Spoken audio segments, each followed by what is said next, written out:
नमस्कार, खबर राजस्थान देख रहे हैं आप और मैं हूं आपके साथ गौरव राजेंद्र। बुलेटिन की शुरुआत करते हैं। राज्यपाल हरबाऊ बागड़े ने छत्रपति संभाजी नगर स्थित खंडेलवाल दिगंबर जैन मंदिर में पारसनाथ जैन मंदिर में पहुंचकर शांतिनाथ भगवान की पूजा अर्चना की और इस दौरान उन्होंने मंदिर में भगवान के दर्शन कर सभी के मंगल की कामना की। वहीं जैन समाज ने राज्यपाल बागड़े का अभिनंदन और सम्मान किया और राज्यपाल ने सभी का आभार जताया और जैन समुदाय द्वारा समाज सेवा के लिए किए गए कार्यों की सराहना की। इस दौरान राज्यपाल बागड़े ने छत्रपति संभाजी नगर में गोविंद भाई श्रॉफ संगीत महोत्सव में भी भाग लिया। वहीं सरस्वती भुवन शिक्षण संस्था द्वारा आयोजित इस समारोह में उन्होंने कलाकारों का अभिनंदन करते हुए कहा कि भारतीय संगीत के अंतर के अन्वेषण से जुड़ा है और आपको बता दें कि हमारे यहाँ संगीत ईश्वर के निकट पहुंचने का सर्वोच्च साधन बताया गया है।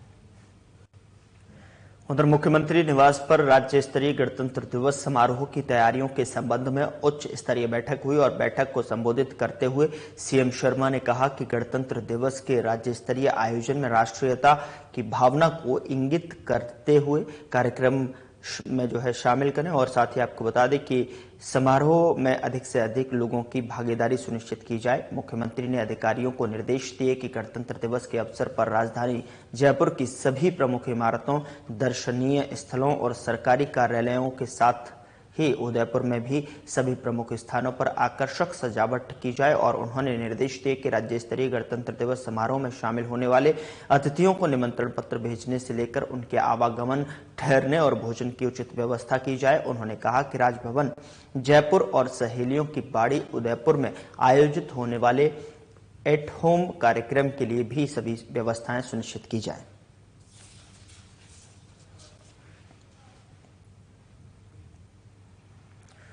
निर्वाचन विभाग ने सभी 200 विधानसभा क्षेत्रों की अंतिम मतदाता सूचियों का प्रकाशन किया और डिवीजन में 14.82 लाख से अधिक नए मतदाताओं के नाम सूचियों में शामिल हुए हैं। विशेष संक्षिप्त पुनरीक्षण कार्यक्रम 2025 के तहत राजस्थान में मतदाताओं की संख्या 5.45 करोड़ से अधिक हो गई है और प्रदेश के सभी 200 विधानसभा निर्वाचन क्षेत्रों की एकीकृत फोटो युक्त मतदाता सूचियों में 2.82 करोड़ रुपए और 2.363 करोड़ महिलाओं मतदाताओं सहित 671 थर्ड जेंडर मतदाताओं के नाम दर्ज किए गए हैं। साथ ही आपको बता दें कि प्रकाशित की गई ये सूचियां विभाग की वेबसाइट election.rajasthan.gov.in पर उपलब्ध है।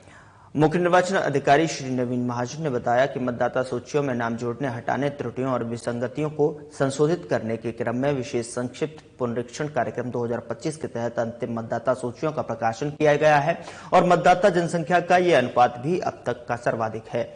उन्होंने बताया कि राज्य में सभी मतदाताओं के लिए मतदाता पहचान पत्र जारी करने की प्रक्रिया चल रही है। तो बता दें कि 2.63 करोड़ महिलाओं का मतदाता सहित 671 थर्ड जेंडर इसमें शामिल हैं और प्रकाशित की गई ये सूचियां विभाग की वेबसाइट election.rajasthan.gov.in पर उपलब्ध हैं।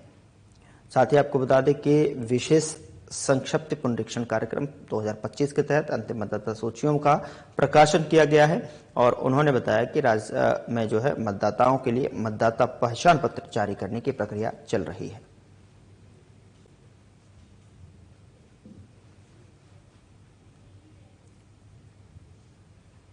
उधर जयपुर विकास आयुक्त आनंदी की अध्यक्षता में जेडीए के मंथन सभागार में कार्यकारी समिति की बैठक संपन्न हुई है और बैठक में विभिन्न प्रकरणों पर विचार विमर्श के बाद स्वीकृति प्रदान की गई है। बैठक में स्वर्ण विहार सांगानेर में सीक्वेंशियल बेंच रिएक्टर एसबीआर प्रौद्योगिकी पर आधारित 30 MLD क्षमता के सीवरेज ट्रीटमेंट प्लांट के engineering, procuring, construction, commissioning, EPC और परफॉर्मेंस रन के बाद ऑपरेशन एंड मेंटेनेंस कार्य के लिए न्यूनतम बोलीदाता को 3.70 करोड़ रुपए निविदा की स्वीकृति दी गई और राज्य सरकार के संशोधित बजट 2024-25 में विद्याधर नगर तक जो है मेट्रो की डीपीआर की घोषणा की गई है। आपको बता दें कि उक्त समस्त परिस्थितियों को देखते हुए बीआरटीएस कॉरिडोर को निष्क्रिय किए जाने के लिए प्रस्ताव अंतिम निर्णय के लिए राज्य सरकार को भिजवाए जाने का निर्णय लिया गया है।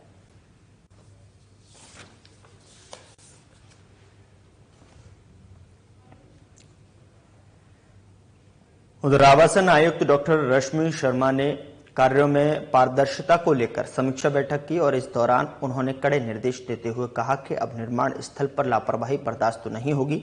उन्होंने लापरवाही बरतने वालों पर कठोर कार्रवाई के निर्देश दिए हैं। वहीं उन्होंने अधिकारियों को मंडल की कार्यप्रणाली को अधिकाधिक ऑनलाइन करने के निर्देश दिए। तो उन्होंने कहा कि आज के समय में ऑनलाइन सेवाएं उपलब्ध करवाना अति आवश्यक है। इनके अभाव में जो है कार्यों में तेजी और पारदर्शिता लाना कठिन है। इस बैठक में भूमि बैंक, महत्वपूर्ण न्यायालय और मामले, जलापूर्ति, सीवर लाइन, सड़कें, स्ट्रीट लाइट, डीएलपी कार्य, पौधारोपण अभियान और आगामी नीलामी उत्सव में अधिशेष संपत्तियों को शामिल करने की तैयारियों जैसे महत्वपूर्ण पहलुओं पर समीक्षा और गहन चिंतन किया गया।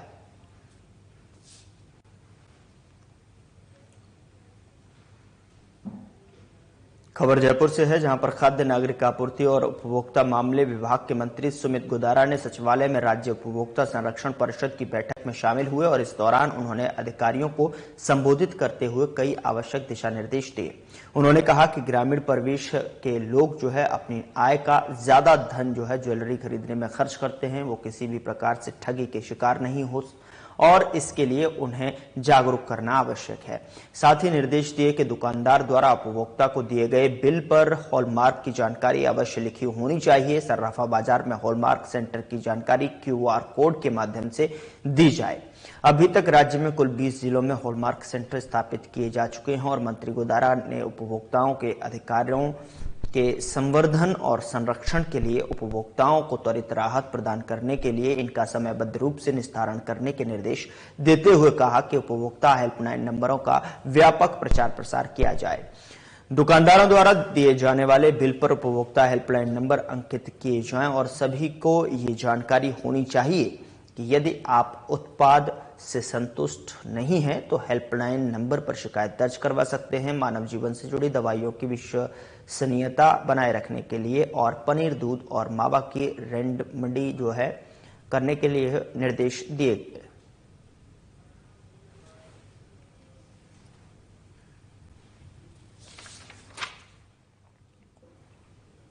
और स्वामी केशवानंद राजस्थान कृषि विश्वविद्यालय के स्टेडियम में 1 से 9 फरवरी तक सेना भर्ती रैली का आयोजन किया जाएगा और इसकी पूर्व तैयारियों के संबंध में कलेक्ट्रेट सभागार में बैठक हुई। आपको बता दें कि अतिरिक्त जिला कलेक्टर रमेश देव ने कहा कि विभागीय अधिकारी आपसी समन्वय से भर्ती संबंधित समस्त व्यवस्थाओं का मौके पर निरीक्षण करते हुए तैयारियों को समय पर पूरा करें और सर्दी के मौसम को देखते हुए नगर निगम हीटर और ब्लोवर कार्यक्रम स्थल पर उपलब्ध करवाए।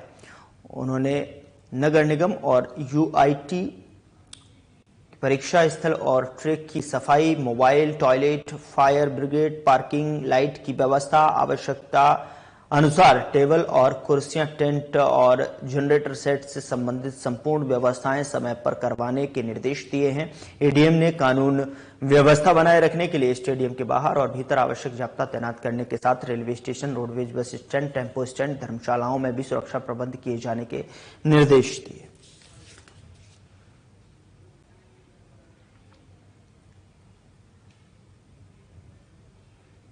उधर जयपुर में शिल्पी फाउंडेशन की ओर से रविवार को आयोजित होने वाले पतंग और लोहड़ी महोत्सव का पोस्टर जो है विमोचन सांसद मंजू शर्मा के निवास स्थल पर किया गया। और आपको बता दें कि जवाहर नगर स्थित श्रेष्ठा क्लासेस में होने वाला ये आयोजन पंजाबी कुड़ी थीम पर आधारित होगा।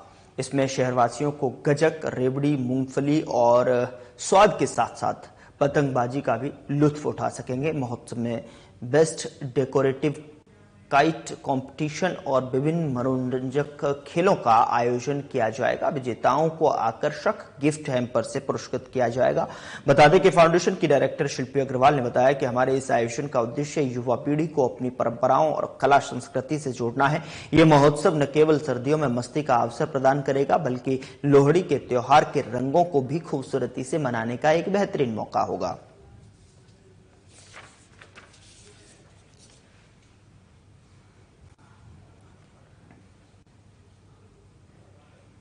उधर बीकानेर में सड़क सुरक्षा माह के अंतर्गत यातायात जागरूकता कार्यक्रम सतत रूप से आयोजित कर वाहन चालकों को यातायात नियमों की जानकारी दी जा रही है। तो वहीं यातायात पुलिस निरीक्षक प्रभारी नरेश निर्माण ने बताया कि यातायात पुलिस के समस्त कार्मिकों का रोल कॉल लेकर सड़क दुर्घटनाओं की रोकथाम, आमजन को यातायात नियमों की जानकारी देने और घायलों की मदद करने के बारे में अवगत करवाया गया है। बता दें कि इस दौरान transport, truck union, taxi union के सदस्यों की बैठक आयोजित की गई और महारानी सुदर्शन कन्या महाविद्यालय की छात्राओं को यातायात नियमों, गुड सैमरिटन और सड़क सुरक्षा के बारे में जानकारी दी गई है। और यातायात पुलिस एवं कॉलेज की छात्राओं की ओर से सड़क सुरक्षा यातायात जागरूकता रैली निकालकर आमजन को जागरूक किया गया। वहीं आपको बता दें कि छात्राओं को अभय कमांड सेंटर की कार्यप्रणाली, साइबर अपराध से बचाव के उपायों की जानकारी और साथ ही छात्राओं को सड़क सुरक्षा की शपथ दिलवाई गई।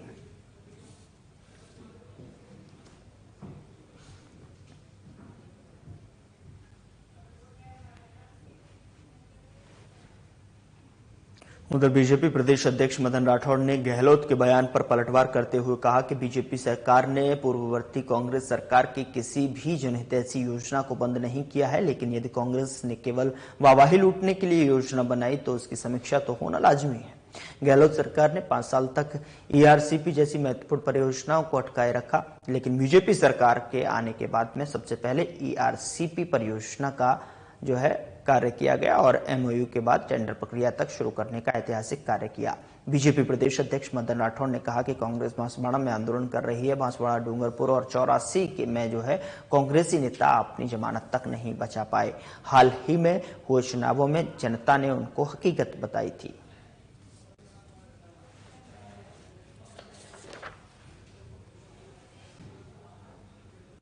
खबर हनुमानगढ़ से है, जहां पर जिला मुख्यालय पर आयोजित बीकानेर संभाग स्तरीय युवा महोत्सव कार्यक्रम के बाद कही बाबा बालकनाथ ने राजस्थान को लेकर कहा कि मूल संस्कृति और विरासत ही हमारा गौरव और पहचान है। तिजारा विधायक बाबा बालकनाथ ने कहा कि हर मस्जिद में मंदिर ढूंढना नहीं जा रहा है, बल्कि मंदिर पहले से है। ये भारत भूमि है जो सनातन धर्म को मानने वालों की है। यहाँ पर तो मंदिर ही मिलेगा। यहाँ पर सृष्टि के निर्माण से लेकर वर्तमान समय तक कई देवी देवताओं और सिद्ध महापुरुषों ने अवतार लिए और समाज और दुनिया को ज्ञान धर्म के पथ पर आगे बढ़ाने का सन्मार्ग दिखाया। विधायक ने कहा कि हम कण कण में भगवान को पूजते हैं। हम तो वायु हैं, तो वायु देवता को पूजते हैं। पत्थर के अंदर भी हम भगवान को पूजते हैं। मिट्टी को भी मां के रूप में पूजते हैं।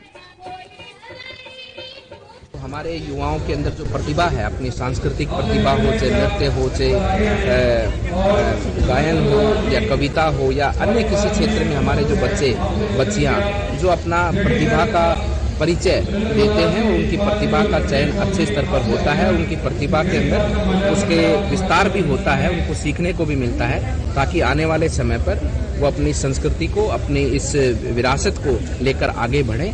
और मूल रूप से क्योंकि हमारी संस्कृति, हमारा विरासत ही हमारा गौरव है और हमारा एक तरह से हमारी आईडी है, हमारी पहचान है, उन सब विषयों को लेकर शिक्षा के साथ में आगे बढ़ें और हमारे बच्चे अपने जीवन के अंदर जो भगवान के द्वारा उनको एक विशेष रूप से जो उनको एक प्रतिभा के रूप में आशीर्वाद दिया गया है, उसका भी निखार हो। उस भावना के साथ में हमारे माननीय प्रधानमंत्री जी और हमारे प्रदेश के मुख्यमंत्री श्री भजनलाल जी के नेतृत्व में इस कार्यक्रम का आयोजन किया गया। बहुत ही अच्छी व्यवस्था प्रशासनिक स्तर पर भी और समाज के सभी वर्गों का भी इसमें अच्छा सहयोग देखने को मिला है। आप सबका भी सहयोग रहे और हमारे बच्चे बच्चियों का उज्जवल भविष्य हो, यही प्रार्थना है। एक अभी बड़ा मुद्दा चल रहा है, थोड़ा इससे हटके है ये कि विपक्ष आरोप लगा रहा है, गंभीर आरोप है उनके कि हर मस्जिद में मंदिर ढूंढी जा रही है। देखिए, मंदिर ढूंढा नहीं जा रहा, मंदिर है। मंदिर को जो है कि आज मंदिर का मूल स्थान दिया जा रहा है। मंदिर तो था ही वहाँ पर, क्योंकि ये भारत भूमि है, ये सनातन धर्म को मानने वालों की भूमि है। देवली में नगरपालिका पार्षद प्रताप विश्वास और उनके साथी कुमोद पोद्दार पर जानलेवा हमला के मामले में दोषियों की गिरफ्तारी करने की मांग को लेकर बंगाली कॉलोनी के लोगों ने उपखंड अधिकारी मनोज कुमार मीणा को ज्ञापन दिया है। ज्ञापन में बताया गया कि बीते 27 दिसंबर को प्रताप विश्वास और उसके साथी कुमोद पर देवली गांव रोड पर कुछ लोगों ने कार से टक्कर मार दी थी। इसके बाद आरोपी दोनों लोगों को अपनी कार में अपहरण कर प्रताप नारायण नगर ले गए, जहां उनके साथ मारपीट की गई। ज्ञापन में बताया गया कि उस दौरान पुलिस ने 2 लोगों को गिरफ्तार किया, लेकिन उसके बाद अन्य अपराधियों को गिरफ्तार नहीं किया गया है। पुलिस ने मामले में महज खानापूर्ति की कार्रवाई कर छोड़ दिया और जिससे कॉलोनी के लोगों में नाराजगी बनी हुई है। वहीं कॉलोनी के लोगों ने उपखंड अधिकारी को ज्ञापन देकर दोषियों के खिलाफ गिरफ्तार करने की मांग उठाई है।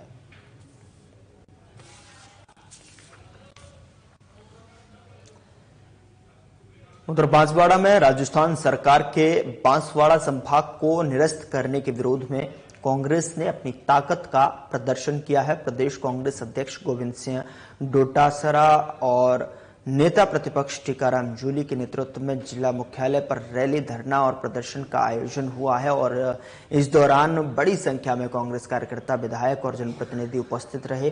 कार्यक्रम की शुरुआत जिला कांग्रेस कार्यालय के बाहर सभा से हुई, जहां विधायक अर्जुन बामणिया, नानालाल नेनामा, रमलिया खड़िया और गणेश घोगरा ने डोटासरा और जोली का तीर कमान भेंट कर पारंपरिक स्वागत किया।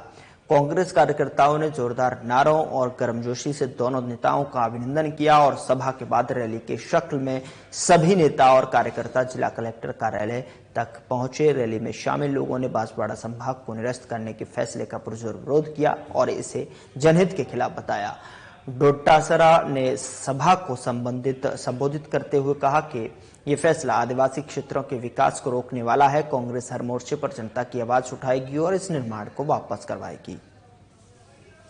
महीने से जब से सरकार बनी है, जो वादे किए थे उस पे तो काम कर नहीं रही है और बनते ही इन्होंने कहा कि कांग्रेस के 800 स्कीमों का 800 कामों की हम समीक्षा करेंगे और पहली जो समीक्षा की है उन्होंने जिले 9 और संभाग 3 खत्म करने का काम किया है और दूसरी समीक्षा ये कर रहे हैं कि जो गरीब के बेटे के लिए इंग्लिश मीडियम स्कूल 3737 चालू है, 7.25 लाख बच्चे पढ़ रहे हैं, उनको खत्म करने का काम कर रहे हैं। तो ये जो जन विरोधी कार्य कर रहे हैं उनके खिलाफ जन आंदोलन हो रहा है और उस जन आंदोलन में कांग्रेस भी अपनी भूमिका निभा रही है और कांग्रेस के नेता, कार्यकर्ताओं ने, संगठन ने आज ये कार्यक्रम किया था कि हमारा हक है बांसवाड़ा का संभाग, उसको हम छीनने नहीं देंगे, वापस लेके रहेंगे।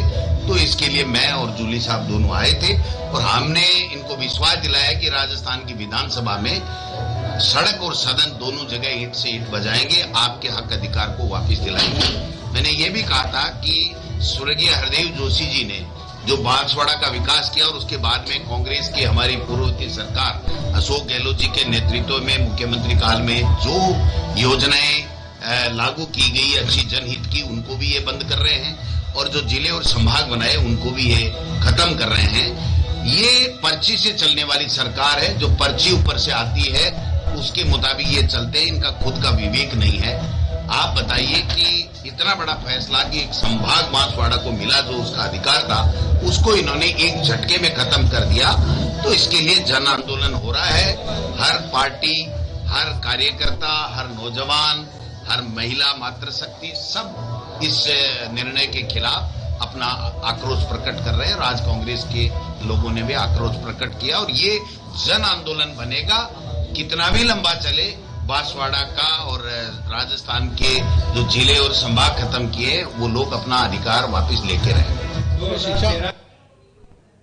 उधर कांग्रेस नेता पूर्व मंत्री प्रताप सिंह खाचरियावास ने कहा कि पेपर लीक माफिया पूरी तरह से सक्रिय होकर पेपर लीक कर रहा है। नेशनल सीड्स कॉरपोरेशन लिमिटेड की एग्री ट्रेनिंग भर्ती परीक्षा में नकल कर रही गैंग के 14 लोगों को गिरफ्तार किया गया है। बीजेपी सरकार के सारे दावे फेल हो गए हैं। मुख्यमंत्री भजनलाल शर्मा बहुत चिल्लाकर बड़े बड़े दावे कर रहे थे, अब उन्हें जवाब देना चाहिए। इस गैंग में ये माना है और परीक्षाओं में भी उन्होंने पेपर लीक करने का, नकल और करने की बड़ी भूमिका निभाई है। बीजेपी सरकार के नेता और बड़बोले मंत्री बड़े बड़े दावे करते थे, आज भी खुलेआम बीजेपी सरकार के आशीर्वाद से पेपर लीक माफिया नकल करवा रहा है और पेपर लीक कर रहा है और बीजेपी सरकार के नेता सिर्फ बड़े बड़े भाषण दे रहे हैं। खाचरियावास ने कहा कि अब मुख्यमंत्री और उनकी सरकार को जवाब देना चाहिए और इस पेपर के लीक बीजेपी की सरकार जिम्मेदार है।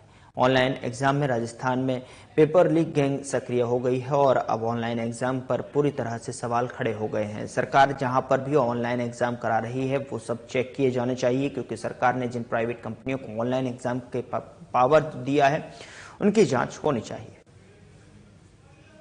मैं नेशनल सीड कॉरपोरेशन की एग्री ट्रेनिंग भर्ती परीक्षा के ऑनलाइन एग्जाम में नकल हो गई और नकल करने वालों को जयपुर की पुलिस ने पकड़ा भी आप मुझे ये बताइए, राजस्थान के मुख्यमंत्री भजनलाल जी शर्मा कम से कम अपने 1 वर्ष के शासन में 200 बार अपने भाषण में बड़े चिल्ला चिल्लाकर पेपर लीक के खिलाफ भाषण दे चुके।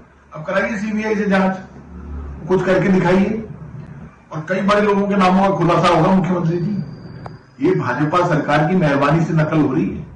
अब ऑनलाइन एग्जाम के लिए आपने जिन प्राइवेट कंपनियों को अधिकृत कर दिया, अब ऑनलाइन एग्जाम की भी पूरी पोल खुल गई। ये बहुत बड़ी गैंग सक्रिय है, आपके राज्य में गैंग पनपी है, क्योंकि आपके बड़बोले नेता बोलते ज्यादा है, काम कम करते हैं। आपका आरोप, अपोजिशन पर, विपक्ष पर आरोप लगाने में आपको बहुत मजा आता है, लेकिन काम करने में आपकी रुचि कम है। ये गैंग पकड़ी गई है, इसके लिए भाजपा सरकार जिम्मेदार है। सामने आइए, जांच कराइए, सच्चाई, और सरकार को अपना पक्ष रखना चाहिए। ये जो पेपर लीक हुआ है नेशनल सीड कॉर्पोरेशन का ऑनलाइन एग्जाम एग्री टेस्ट का, ये इसके लिए आप जिम्मेदार है, भाजपा सरकार जिम्मेदार है। भाजपा सरकार को सामने आना चाहिए। और अब ये एक मामला पकड़ा गया, बहुत मामले खुलेंगे, क्योंकि राजस्थान में पेपर लीक माफिया भाजपा की सरकार के आशीर्वाद से जबरदस्त काम कर रहे हैं। उधर राजगढ़ क्षेत्र के दुब्बी, भजड़ा सहित अन्य स्थानों पर टाइगर की झूठी अफवाह के चलते सरिस्का की टीम को काफी मशक्कत करनी पड़ी। वहीं टाइगर की अफवाह को लेकर ग्रामीणों में रात्रि से ही दहशत रही है, लेकिन जब सरिस्का की टीम ने टाइगर नहीं होने की पुष्टि की, तब जाकर ग्रामीणों ने राहत की सांस ली। वनपाल रामोतार ने बताया कि कल देर रात उन्हें ग्रामीणों ने सूचना दी कि टाइगर गांव में आ गया है। इस सूचना पर रात से चारों तरफ गश्त करके निगरानी की गई, लेकिन सुबह चितोष गांव में एक खेत के पास हाइना के पगमार्क मिले। उन्होंने बताया कि न ही बघेरा और न ही टाइगर। सरिस्का की टीम को देखकर ग्रामीण एकत्रित हो गए। वहीं टीम की ओर से चितोष की नदी में चेक किया तो हाइना के पगमार्क मिले। ये मालूम चला कि हाइना की पगमार्क है, नहीं पैंथर के पगमार्क है, नहीं टाइगर के पगमार्क है। हाइना के पगमार्क हमने 3-4 जगह पे देखा है, और वहाँ हाइना के पगमार्क ही हमको मिले हैं। और गांव वाले यही बता रहे हैं कि या तो बघेरा हो सकता, इस नदी में 2-4 जरकती हाइना पड़े रहते हैं, इसलिए ये हाइना ही। चित्तौड़गढ़ जिले की कोतवाली निम्बाहेड़ा थाना पुलिस ने जलिया चेक पोस्ट पर नाकाबंदी के दौरान एक कार से 50 किलो 420 ग्राम अवैध डोडा चूरा और कार की पायलटिंग करते हुए एक बाइक जब्त कर 4 आरोपियों को गिरफ्तार किया है। साथ ही आपको बता दें कि एसपी सुधीर जोशी ने बताया कि जिले में अवैध मादक पदार्थ की धरपकड़ के लिए चलाए जा रहे अभियान के तहत अधिकाधिक कार्रवाई के लिए एएसपी सरिता सिंह और सीओ निम्बाहेड़ा बद्रीलाल राव के निर्देशन में जलिया चेक पोस्ट पर नाकाबंदी की गई थी। और इसी दौरान एक मोटरसाइकिल पर सवार 2 व्यक्तियों को टीम ने रोका और उसी समय पीछे से एक कार आई जिसमें भी 2 व्यक्ति सवार थे। कार को रुकवा चेक किया तो कार के अंदर पीछे दोनों सीटों के बीच में कुल 50 किलो 420 ग्राम अवैध अफीम डोडा चूरा बरामद हुआ।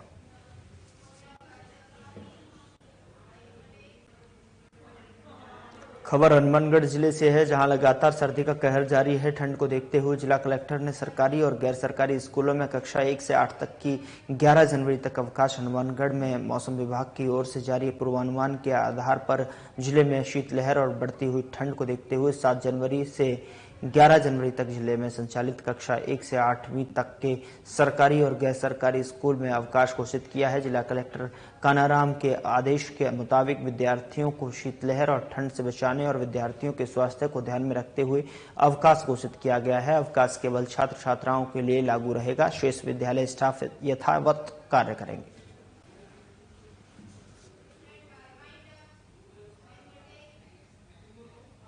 फिलहाल बुलेटिन में इतना ही। नमस्कार।